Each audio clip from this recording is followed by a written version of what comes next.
오늘은 여러분도 잘 아시는 노아의 방주 이야기입니다. 차세대 아이들에게 이 노아의 방주 이야기를 하면 아이들이 눈이 반짝반짝해서 얼마나 신나고 즐겁게 이 이야기를 듣는지 모릅니다. 오늘 태초에 하나님이 천지를 창조하시냐, 그 하나님께서 오늘 이 노아의 방주 홍수의 심판 사건도 성경에 기록된 대로 일어난 진실임을 여러분들이 마음속에 믿음으로 확신하시길 바랍니다. 믿음의 말씀을, 성경에 기록된 말씀을 믿음으로 받아들일 때 이 사건이 또한 우리 삶의 능력으로 나타날 것입니다. 1절에서 5절 말씀을 한번 읽어보도록 하겠습니다. 시작. 여호와께서 노아에게 말씀하셨습니다. 너와 내 모든 가족은 방주로 들어가거라. 이 세대 가운데 내가 내 앞에서 의로운 사람인 것을 내가 보았다. 정결한 동물은 모두 각각 암컷과 수컷 7쌍씩, 그리고 정결하지 않은 동물은 모두 각각 암컷과 수컷 2쌍씩, 그리고 하늘의 새들은 각각 암컷과 수컷 7쌍씩을 취해 온 땅 위에 씨를 보존하도록 하여라. 지금부터 7일 후면 내가 40일 밤낮으로 땅에 비를 보내 내가 만든 모든 생물을 지면에서 쓸어버릴 것이다.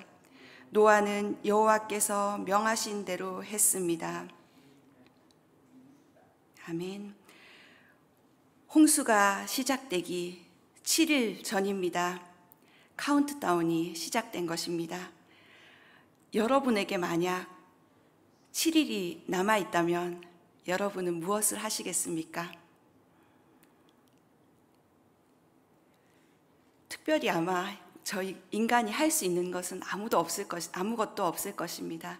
그냥 하루하루 살아왔던 대로 또 남은 7일을 살아가는 것이 가장 현명한 일일 것입니다. 노아는 7일 후면 사라진다는 그 하나님의 경고를 듣고 하나님의 명령하신 대로 했습니다. 철저히 하나님 앞에 순종한 것입니다. 그동안 안 하던 순종이 갑자기 일어나진 않습니다. 노아는 120년간 배를 만들면서 사람들의 그 따가운 눈초리와 소문을 참고 견디면서 하나님의 말씀에 순종했습니다. 최초의 심판 경고가 있은 이후 120년간 하나님은 사람들로 하여금 회개할 기회를 주시고 또 오늘 본문에서 7일, 이제 7일밖에 남지 않았어 라고 하나님께서 한 번 더 경고를 주신 것입니다. 마지막 기회입니다. 하나님은 오래 참으시고 이 세상에 한 사람이라도 내게 돌아오기를 간절히 기다리십니다. 오늘 찬양에도 있었듯이 오라 오라, 하나님께서 오늘도 저희를 향해서 그리고 세상 사람들을 향해서 내게로 오라 라고 말씀하시는 것입니다. 남들이 칭찬하는 그 일을 계속하는 것은 쉬운 일입니다. 그러나 남들이 반대하고 비웃고 조롱하는 일을 계속하는 것은 쉬운 일이 아닙니다. 노아는 남들이 비웃지만 하나님의 그 명령을 받고 하나님의 약속에 순종하여 120년간 방주를 만드는 일을 했습니다. 만약 일본에서 이 일이 있었다면 어땠을까요? 일본에서는 그 데루쿠이와 우타레루, 모난 돌이 정맞는다라는 그런 속담이 있잖아요. 독특하게 튀는 행동을 하는 사람들에 대해서는 아주 좀 부정적인 시선으로 바라보는 그런 경향이 있습니다. 그러나 우리에게 때로는 믿음의 결단이 필요합니다. 고 화용조 목사님께서는 하신 말씀 중에 그 일이 옳으냐 그르냐의 문제가 아니라 그것이 하나님의 뜻이냐 아니냐가 중요하다라고 말씀하셨습니다. 사람들이 다 하기 때문에 하는 것이 아니라 하나님의 기준으로 생각하는 여러분이 되시길 바랍니다. 오늘 1절 말씀에 너와 내 모든 가족은 방주로 들어가거라 라고 말씀하십니다. 하나님은 오늘 분명한 방향을 제시해 주십니다. 하나님께서 마련해 두신 구원의 길을 노아와 그 가족들에게 알려주십니다. 주님은 우리에게도 동일하게 우리가 가야 할 그 길을, 그 방향을 제시해 주십니다. 오늘 우리가 주님이 보여주신 그 방향으로 나아갈 수 있길 축원합니다. 여기서 방주가 만약 교회를 가르친다면 비록 교회가 외형적으로는 인간이 모여 제도를 만들고 예배 드리는 집단처럼 보일 수 있으나 근본적으로 교회는 하나님의 부르심을 받고 나온 사람들, 하나님의 명령에 따라 세워진 믿음의 공동체입니다. 교회의 주인은 하나님이시고 하나님의 부르심을 받은 노아의 가족만이 방주에 들어갈 수 있었던 것처럼 교회는 하나님께로부터 구원의 초청을 받은 사람만이 들어갈 수 있는 것입니다. 또한 방주에 들어가는 자만이 이 대홍수의 심판 가운데서도 생명을 보장받을 수 있었던 것처럼 오늘 하나님의 몸된 교회에 속한 자들만이 구원을 얻을 것입니다. 이때 구원의 조건이 무엇입니까? 하나님께 의롭다고 인정받는 것입니다. 우리는 어떻게 하나님께 의롭다고 인정받을 수 있습니까?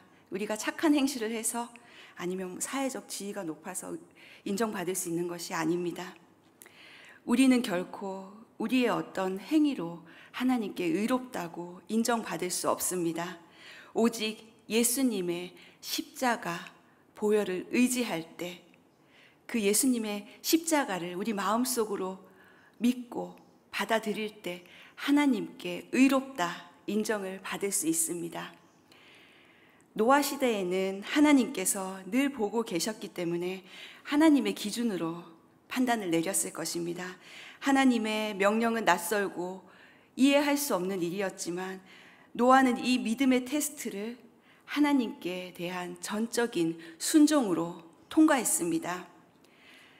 그러므로 하나님으로부터 받게 되는 의인이라는 평가, 이건 노아에게는 너무나 지극히 당연한 것이었을 것입니다.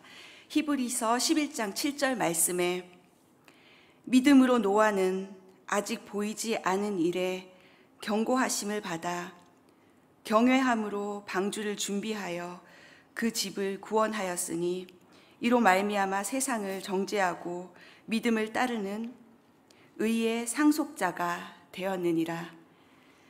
믿음으로 노아는 의의 상속자가 된 것입니다. 보지 않고 믿는 노아의 신앙, 이것은 오늘날 우리 성도들에게도 반드시 요구되는 믿음입니다. 현대인들은 눈에 보이는 것만 신뢰하고 손으로 만질 수 있는 것을 의지하려고 합니다. 그러나 노아는 하나님의 의도를 잘 몰랐지만 하나님의 말씀에 철저하게 순종했습니다. 그 눈에 아무 증거가 보이지 않아도 말씀을 신뢰하고 순종하는 믿음의 사람을 주님은 지금도 찾고 계십니다.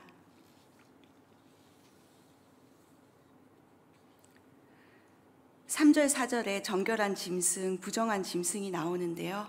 이것은 레위기 11장에 이 정결한 것과 부정한 것에 대한 기록이 잘 나와 있습니다. 정결한 짐승은 7쌍씩, 부정한 짐승은 암수 2쌍씩. 하나님께서 이 땅에 씨를 보존하시기 위해서 이렇게 방주로 부르셨다는 겁니다. 보통 노아의 방주의 그림을 보면 2쌍씩 들어가는 그런 그림이 있는데요. 오늘 말씀에서는 7쌍씩, 2쌍씩 하나님께서 노아의 방주로 초청하셨다는 사실입니다. 6절에서 9절 말씀을 한번 읽겠습니다. 시작. 땅에 홍수가 났을 때 노아는 600세였습니다. 노아와 그의 아들들과 그의 아내와 그의 며느리들이 홍수를 피해 방주로 들어갔습니다. 정결한 동물들과 정결하지 않은 동물들, 새들과 땅에서 기어다니는 모든 것들이 하나님께서 노아에게 명령하신 대로 암수 1쌍씩 노아에게 와서 방주로 들어갔습니다. 오늘 이 방주에 탄 사람들은 노아 부부와 그의 아들 셈, 함, 야벳, 그리고 그의 아내들까지 해서 총 8명이 방주에 탔습니다. 제가 20년 전에 들은 얘기인데 그 토요타 자동차에서 나온 노아라는 차가 있잖아요. 그때 처음 나왔을 때 8명이 탈 수 있어서 그 노아라는 이름을 지었다고 제가 들었거든요. 그래서 이번에 토요타 공식 홈페이지 들어가서 한번 찾아보려고 그 사실이 맞나 들어가 봤더니 또 그게 아니라고 그렇게 써 있더라고요.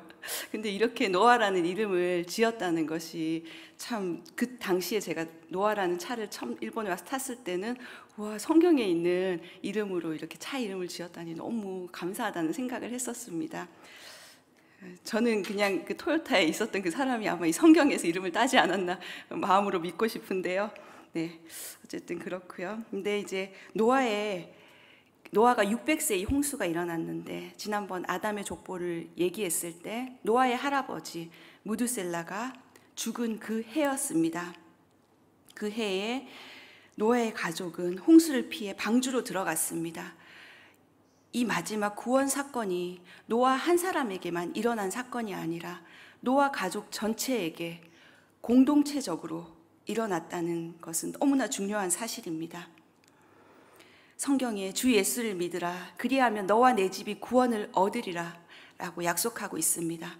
오늘 여러분이 이곳에서 하나님을 예배할 때 여러분 가정 가운데 하나님의 구원이 임할 줄 믿습니다. 세상의 파도가 여러분을 덮칠지라도 하나님은 여러분에게 그리고 여러분 가족에게 피할 길을 허락해 주십니다. 하나님이 예비하신 그 방주로 늘 피할 수 있는 여러분 되시길 바랍니다.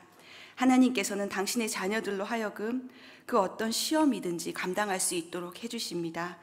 고린도전서 10장 13절 말씀에 여러분은 사람이 감당할 수 없는 시험을 당한 적이 없습니다. 하나님은 신실하셔서 여러분이 감당치 못할 시험은 허락하지 않으시며 시험을 당할 때도 피할 길을 마련해 주셔서 여러분이 능히 감당할 수 있게 하십니다. 아멘. 얼마 전에 한국에서 비가 많이 와서 13명의 사람들이 목숨을 잃었습니다. 이렇게 사고가 날 때마다 너무 마음이 아픕니다. 최첨단의 현대를 살아가는데 집중호우의 상황에 속수무책으로 수해를 입고 목숨을 잃게 되는 이 상황이 얼마나 마음이 아픈지 모릅니다. 하물며 하나님께서 당신이 만드신 세상을 바라보며 물로 쓸어버릴 수밖에 없는 이 세상을 바라보는 하나님 아버지의 마음은 얼마나 고통스러우셨을까요? 하나님은 타락한 인간들로 인해 마음 아파하며 홍수 심판을 주셨지만 이 땅을 회복하기 원하시는 그 사랑의 마음 때문에 오늘 이 방주라는 놀라운 방법으로 노아의 가족을 구원해 주셨습니다. 경건한 노아의 8 식구를 구원하신 하나님께서 이 땅에서 믿음으로 살아가고자 하는 우리 한 사람 한 사람 우리 동경 온누리교회 성도님들의 가정을 위해 이미 구원의 길을 예비하고 계십니다.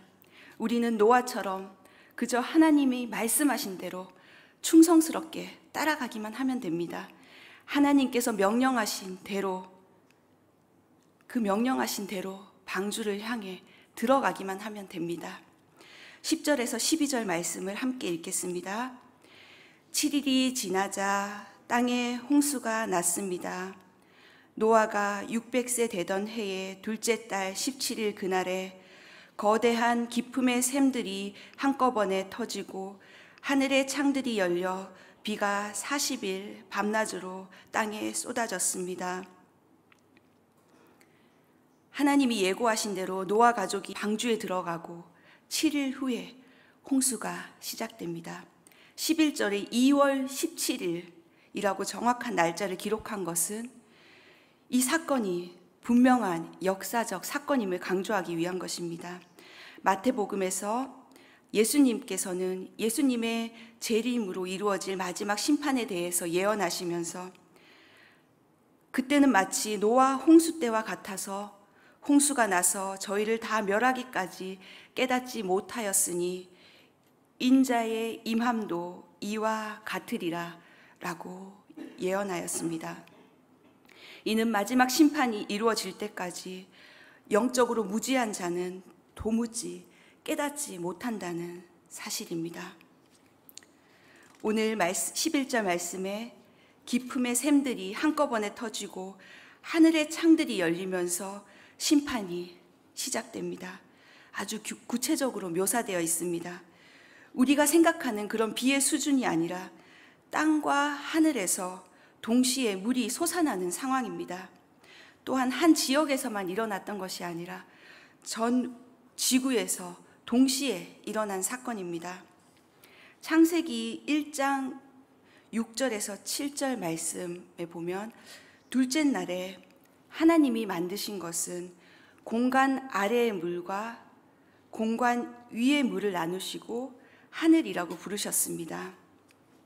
노아 홍수 전에는 하늘은 물로 덮여 있었습니다. 이것은 이미 창조과학을 연구하시는 많은 박사님들이 발표하신 내용인데요. 노아의 홍수 전에는 이 물층이 지구를 덮고 있음으로 인해 지구는 잘 보호되었습니다. 그래서 아열대 기후로 사람이 살기에 가장 적절한 그런 날씨를 유지하고 있었습니다. 그러나 이 홍수 이후에 물층이 사라지게 되죠.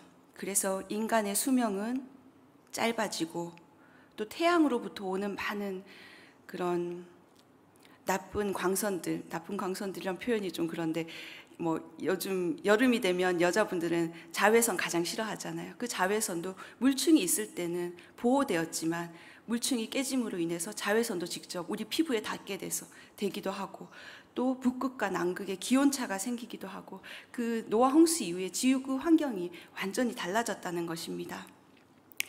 이제 하나님의 홍수 심판이 시작되었습니다. 방주 안에 노아의 가족은 어떤 심정이었을까요? 악한 시대에 오염되지 않은 가정으로 부름받은 노아의 식구들은 어떤 마음이었을까요? 하나님이 우리를 구원했다라는 그 안도감, 아니면 친구와 지인들의 죽음을 안타까워하는 슬픔, 아니면 좀 더 사람들에게 복음을 전하지 못했다라는 후회와 불안, 어떤 심정으로 그 방주 안에 있었을지 한번 생각해 보게 됩니다.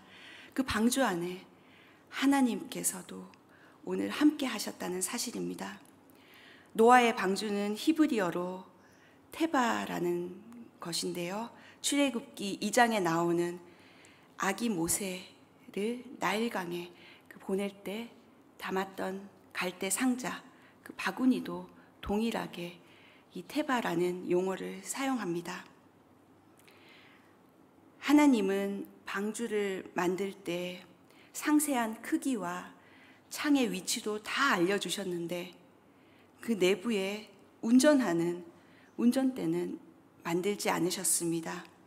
물결을 거슬러 올라가거나 방향을 바꿀 수 있는 노나 키가 없었습니다. 단지 뜨기만 하고 조정이 불가능하여 물결이 흘러가는 대로 움직이게 됩니다. 하나님은 우리가 탄 배를 책임져 주십니다. 우리는 마지막 시대에 구원의 방주에 타고 있으면서 여전히 내가 방향을 조정하려고 하고 내 힘으로 움직이려고 노력하고 있지는 않습니까? 이제 40일 밤낮으로 비가 내립니다. 우리가 할 수 있는 것은 그분께 우리의 삶을 맡기는 것입니다. 나의 삶을 내가 조정하지 않고 성령님께 맡기는 믿음으로 오늘 하루도 승리하며 살아가시길 축원합니다.